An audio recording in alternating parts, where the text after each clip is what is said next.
Okay, everybody, welcome to another podcast here, a special podcast with my good friend for many years, Paul Finebaum, who was gracious enough to spend a little time with us on this big week here. And Paul, every year you've been good about coming on with us, but I don't think we could ever tell you that your Tennessee Vols, the team where you went to school, ranked number one now. What do you think about all that? Coach, I think it's just utterly shocking to think back on the day that Jeremy Pruitt left and Josh Heupel came in that we would be sitting here, really not even 2 years later. I still can't wrap my arms around it. I mean, but I'll take it. I think this is just a fabulous matchup. You know how important this game is, and the idea that Tennessee comes into Athens number one in the country is truly one of the bigger shocks of my career. Yeah, big turnaround. And, you and I talked about it the day that Josh was hired. I'd been around him some at Oklahoma, kind of got a false knock there when things were going bad for OU. And he went on and made his own mark there at Utah State and then Missouri for a little bit and then UCF. But certainly got a very difficult offense to defend. So tell us about the atmosphere that's been up there at Knoxville the last couple of times you've been up there, and then we'll talk about what it's going to be like to come into UGA this weekend. To me, Coach, the season has gone in several different layers. The first thing for Tennessee was just to survive Pittsburgh and a couple of the early season matchups. But then it was Florida. Florida was all psychological. We know they're not that great. But it was just getting the Florida demon off their shoulders. And I think that really helped them get ready for Alabama. It seemed like the team that had all the pressure in that game was Alabama. I don't understand what exactly is going on there, Coach, and it's not really critical for this conversation, but they were tight. They played that way. Having said all that, they still had a chance to win. And I think that does give you some pause for Tennessee. If you had to look at what Tennessee has done, that's probably even more impressive than the Alabama game. It's what they did at LSU, where they just ran over the Tigers there. But Josh Heupel he has a fun team. I mean, I was talking to one of their wide receivers on Friday before the Alabama game, and he just said, "Listen, we all love the guy. He's just like one of us." And I know that's a cliche, but that's not the way it is at Alabama. That's not the way it is a lot of places. But I think it helps when Heupel has been able to resonate with the locker room in that way. At some point that changes, but right now that they're all in. And it's kind of like the way the players feel about Kirby here too, right? Yeah. I would say to a large degree. I mean, Kirby's still a little, he's a little older, which of course he's been there for 7 years, but I think there are similarities, even though one's an offensive wizard and the other one's a defensive genius. Paul, with the atmosphere that Tennessee has been able to benefit from at Neyland Stadium, how do you see them handling being on the opposite end of that in Sanford Stadium and Georgia fans trying to rev Georgia to pull off that same kind of excitement? Yeah, I think this will be different. Some will argue, well, hey, look what they've done already. They've gone to Pittsburgh. They've gone to Baton Rouge. But, remember that Baton Rouge situation. LSU was out of that game on the opening kickoff. I think they fumbled it, or not far after that. And so, and again, 11 o'clock game in Baton Rouge, guys. They took the crowd out very quickly, and then they started rolling. I mean, Tennessee's the type of team, as you both know, they beat you at the beginning of the game. They jump out. They did that to Alabama, and then the problem starts. So to me, it's pretty obvious. I'm just an observer, Coach Donnan, but that it's just Kirby Smart and company just has to figure out a way to try to negate that quick start and stay in the game. If Georgia's ahead of the game in the second or third in the second quarter or before halftime, I would feel pretty good. Yeah, that's a good analysis. I mean, certainly Georgia's offense is going to have to step it up. I think one of the most improved parts of Tennessee's their defense, particularly the way they can pressure people. But we'll get back more to that matchup in a minute. But just from an overview on the national perspective, what did you think about Alabama being rated ahead of TCU last night? I didn't have an issue with it, even though I understand I understand the metrics, although I don't like the metrics that this committee uses. To me, it's about, looking at a football team and trying to determine, how good they are. When I hear people say, well, they've got 3 top 25 teams, Coach, what does that mean? Really? Especially when you're comparing and contrasting to the SEC. Now Alabama's resume has some issues. Right now they're hanging their hat on that win at Arkansas, which I think ultimately will turn out to be a very good win. But, we know what they did against Texas A&M, which is pretty laughable considering how bad that program is right now. The Texas game was they were caught off guard, and the same for Tennessee. So I think Alabama always gets the benefit of the doubt, but I think Alabama would probably be in the same position as TCU had it played their schedule. And I'm not sure TCU would have been able to navigate what Alabama has been through. Well, nobody's been around Alabama more than you have, unless it might be Bear Bryant or somebody. But what do you think the issue is on the normal cliche would be about, hey, well, they don't have discipline, but to have that many penalties from a Nick Saban coach team is just astronomical. I mean, you're inside and go visit with the coaches and see these teams and everything. What do you think the issue is there? Coach, discipline's a big word, but there just seems to be a lack of chemistry, maybe even a little bit of lack of leadership, which is surprising from this regard. You have coming into the season Will Anderson, who started the year as the best defensive player in the country. I think we wouldn't have to argue that he's no longer in that position. And then you have the best offensive player, and both of those guys are leaders, but there's just something not connecting. And I think sometimes at Alabama, there's just this expectation, and that Texas game was a shock to the system, and they just really haven't recovered from it.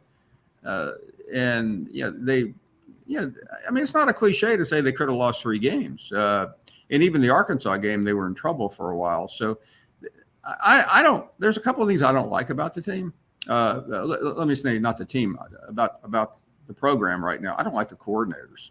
I've been underwhelmed by Bill O'Brien. I don't think he exudes a lot of energy on the sidelines. And again, the 3 of us, of course, Coach Donnan could do it in his sleep, but Bryce Young is such a great player, but he doesn't have, I think, the type of elite wide receivers he is used to. Now, Gibbs has been phenomenal, and defensively, I think they're somewhat weak on the back end. And Pete Golding has a good record, but I also don't think he is elite compared to obviously Jeremy Pruitt, Kirby Smart. That's not a fair conversation.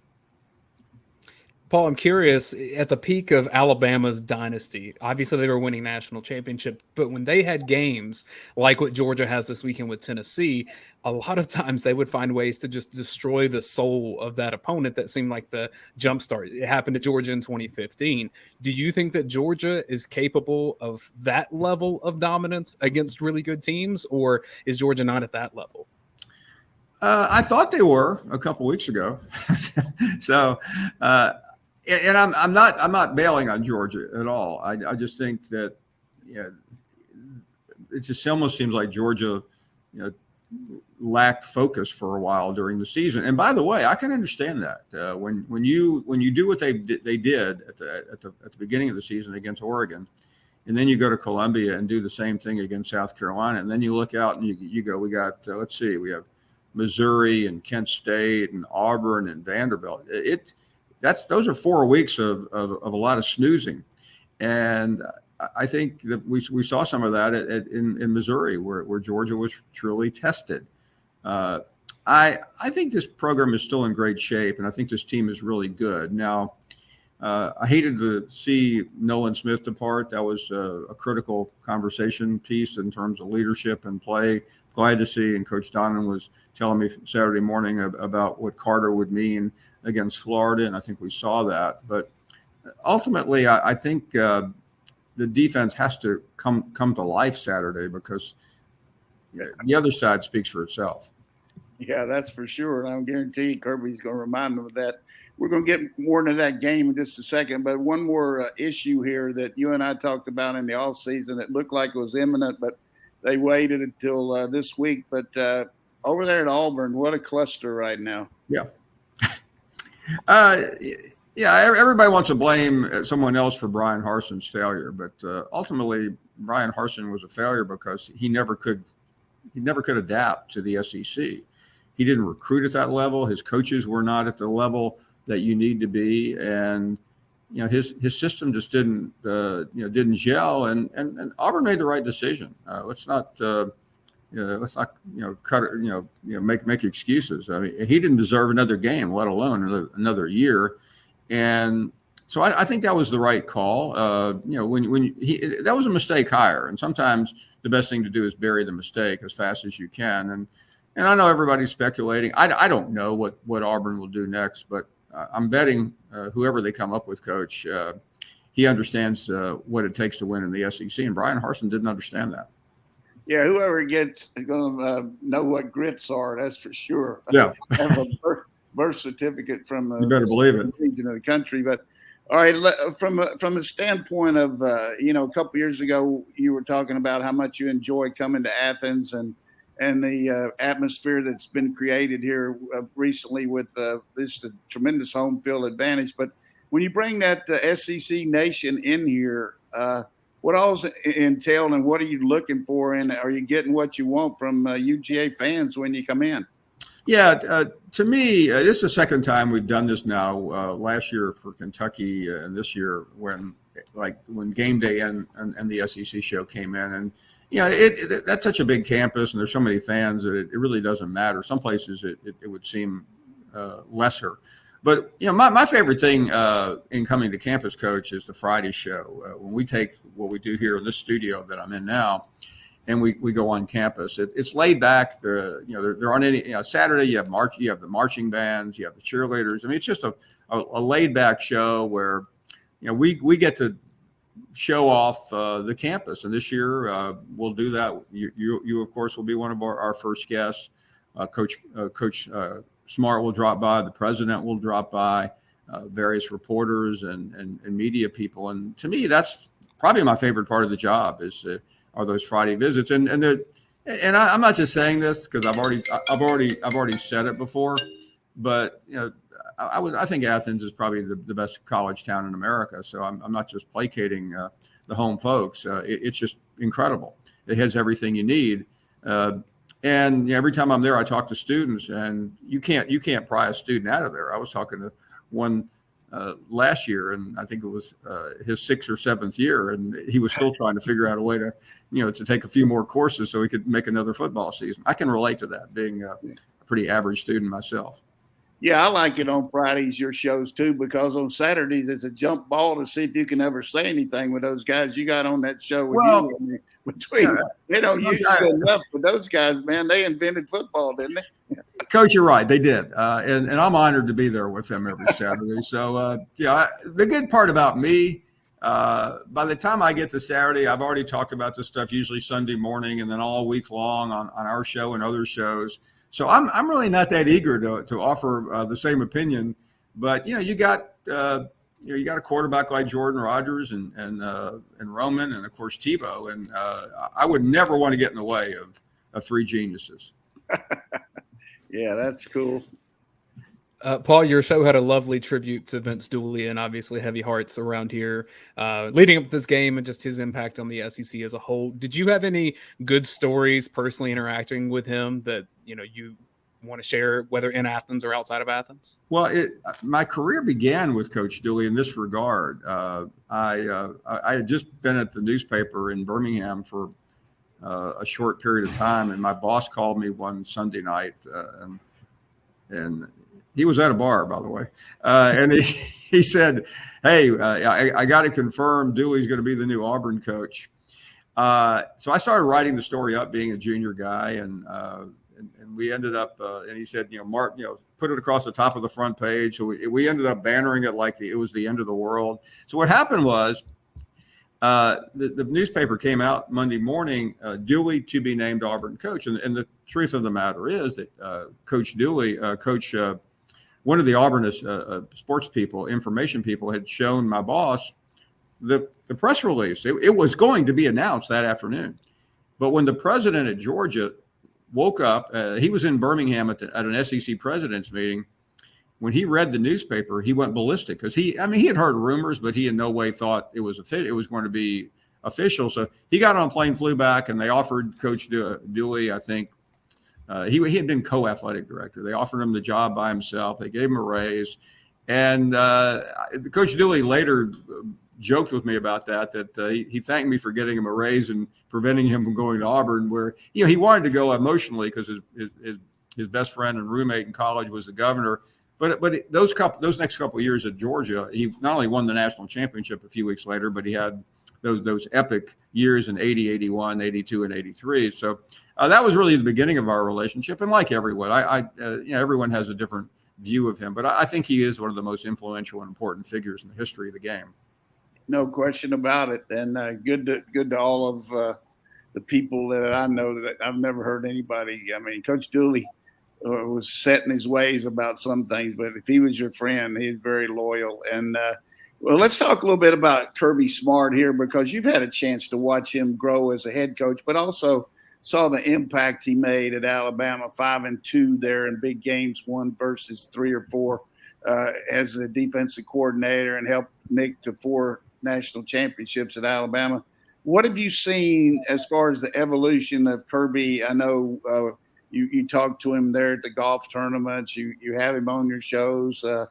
I mean, you're at the epicenter of all college football every time, and you just, for our fans, your take on what's happened with Kirby and his development. Coach Donnan, I think he has grown up so much as a head coach. The first year or two, I think he maybe was a little emotional, and you saw that in game. You don't see that anymore. To me, he's overcome a number of things, including a lot of criticism of the way he handled quarterbacks. I mean, we all remember the Justin Field dilemma, which I think was just ridiculous in terms of criticizing him for that, and even Stetson Bennett, which he proved everyone wrong on. I just feel like the national championship lifted, whatever baggage or weight he had on his shoulder, and I think he's one of the 2 or 3 best coaches in the country right now. I mean, you could even argue perhaps he's the best. And I know that sounds like blasphemy, but we're not talking about a lifetime achievement award. We're talking about today. I frankly think he's done a better job this year and last than Nick Saban. So I really believe that he has set himself up for an incredible run, and it's been fun for me to watch because I got to know him as a defensive coordinator at Alabama, and he was raw. I mean, he was emotional. He was fiery, which made him a great coordinator, but that doesn't always translate to being a great head coach. Yeah, coming home to his own school helped. And, I think the fact that the fans were so hungry to get to that next level. But I've seen the same kind of development as far as not being quite as high strung on the sideline, because your team's going to react to that. And Coach, one more thing, if I could. Unlike a lot of coaches who become successful, he's always accommodating. And you know how difficult that can be sometimes. But, right. I mean, when we come over there last year, I'll never forget. I said, Coach, thanks so much for dropping by. He said, no, thank you. Listen, I don't take this stuff too literally. I realize, what we represent, but he doesn't have to do that. You don't see Nick Saban do that. You don't see other coaches on a Friday before a game. It's a busy day, not so much from a preparation standpoint, but from a recruiting standpoint. But he never misses. He always makes you feel good about seeing him. He's not standoffish, and that's a remarkable trait for someone who has been as successful as he is. Yeah, I talked to him early on about the fact that I said, look, Kirby, I was on your side of the fence, and I was also worked with the media a little bit. These people have a job, but can you realize the impact you can have with all the people that are going to see you and get to know you, mothers and dads, recruits, everything? And we talked about it, and I don't know how much he listened to me, but I know this: he is very genuine, and I mean, he's got his mind on a lot of different things. But if he tells you he's going to do something, he does it. So let's just talk a little bit more about the rest of the league right now. The fact that Ole Miss and LSU, with the second-year coach and a first-year coach, right in the thick of things there at the Western, and we don't get that exposure to you. You've watched them both. How do you think their chances loom against Bama here the next couple of weeks? And one more thing I want to say about Kirby, and I'll answer your question. You can't say enough about Kirby on this show now. Keep on going, man. Well, he also has a tremendous amount of love and respect for you, Coach Don. And I've talked to him off the air about you and what you've meant to him. And I think I just want to, I know your audience is aware of that, but I want to make sure they're fully aware of your relationship and how he looks up to you and has often leaned on you throughout his career. Back to your question. I think Brian Kelly has been a big surprise. Now that can all change in the next couple of weeks, but I think the fact that he has put his team in a position in early November to compete for the crown is remarkable. Unbelievable. And I like him. He was difficult, if not impossible, to deal with at Notre Dame. I will say that to you. I got to know him up there and didn't care for him. He changed the last 2 or 3 years.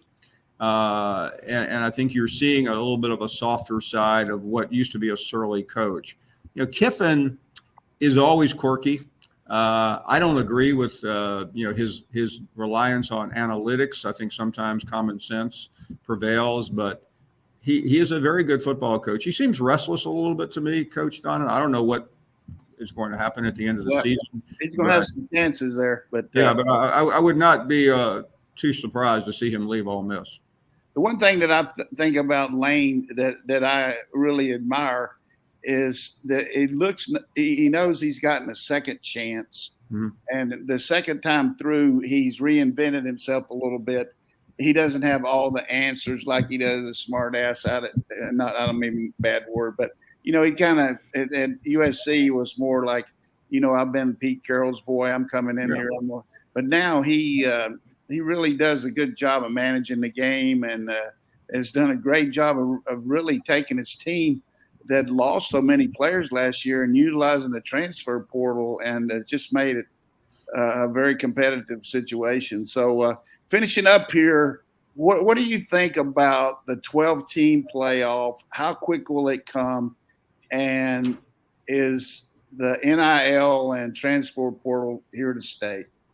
Yeah, I think the second part, I do think they're here to stay, and there'll be some modifications. But right now, I still think there is a chance the 12-team playoff could start in 2 years. They're working on it, and it's always frustrating to me, Coach, when I hear the people from the CFP make all these excuses about how hard it is to get dates and move it around. I mean, that's nonsense. Justifying their job, man. I mean, the three of us could make this happen. You could go to any top company in the country, but these guys are bureaucrats. They're like government workers who are just punching a clock, and they're not that competent. So that's why we always get that nonsense. But I hope we get it because I think it would completely change. I mean, I was on some shows this morning on ESPN talking about the 4-team playoff and what about TCU and what about Michigan and we wouldn't be having that convection. I think so many more schools would be involved right now. Exactly. Dayne, you want to finish it up here, and we'll thank you so much, Paul, for being on with us. Look forward to seeing you on Friday. And Dayne, you got your last question. People don't realize Dayne's an international celebrity. He actually went to a concert last week with the girl that sings the songs on Coach Colby Calais, because she did the hype song for Stetson Bennett. So we did some stuff around that. I always like to just ask you stories with Coach Donnan, or when y'all get together, when you come to Athens, kind of put us at the table of what that's like. Well, I've had some, some of my favorite stories. I'll go a little out of school here. I didn't know Coach Donnan that well. He had been on our show once or twice, and we got into it, but I respected the fact that he would come on and we would spar a little bit. Yeah, but you'd chew on me a little bit. That's okay.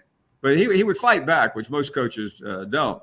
Well, so about a year or two after he left coaching, we found ourselves at an event in Mobile, Alabama. Mike Gottfried had put it on, and Danny Sheridan was there. All of a sudden, somebody said, "Hey, we're going over to Biloxi."